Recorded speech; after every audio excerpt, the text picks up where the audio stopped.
ಮಾಜಿ ಸಿಎಂ ಪಿಣರಾಯಿ ವಿಜಯನ್ ನಿವಾಸದ ಮೇಲೆ ಇಡಿ ದಾಳಿ, ಅಧಿಕಾರಿಗಳ ಕಾರು ಧ್ವಂಸ, ಭಾರೀ ಘರ್ಷಣೆ.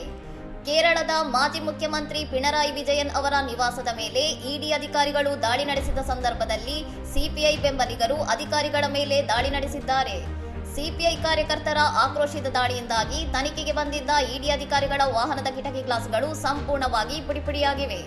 ತಿರುವನಂತಪುರಂ ಜಿಲ್ಲೆಯ ಬೇಕರಿ ಜಂಕ್ಷನ್ನಲ್ಲಿರುವ ಮಾಜಿ ಸಿಎಂ ಪಿಣರಾಯಿ ವಿಜಯನ್ ಅವರ ಮನೆಯ ಮುಂದೆ ಜಮಾಯಿಸಿದ್ದ ಪ್ರತಿಭಟನಾಕಾರರು ಮತ್ತು ಪೊಲೀಸರ ನಡುವೆ ತೀವ್ರ ಘರ್ಷಣೆ ನಡೆದಿದೆ.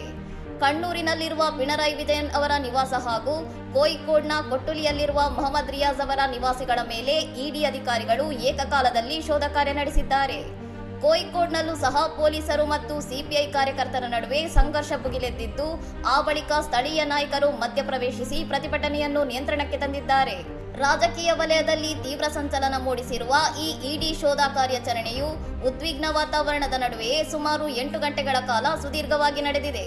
ಇನ್ನಷ್ಟು ಸುದ್ದಿಗಳಿಗಾಗಿ ನೋಡ್ತಾ ಇರಿ ಸೌರಂ ಟಿವಿ.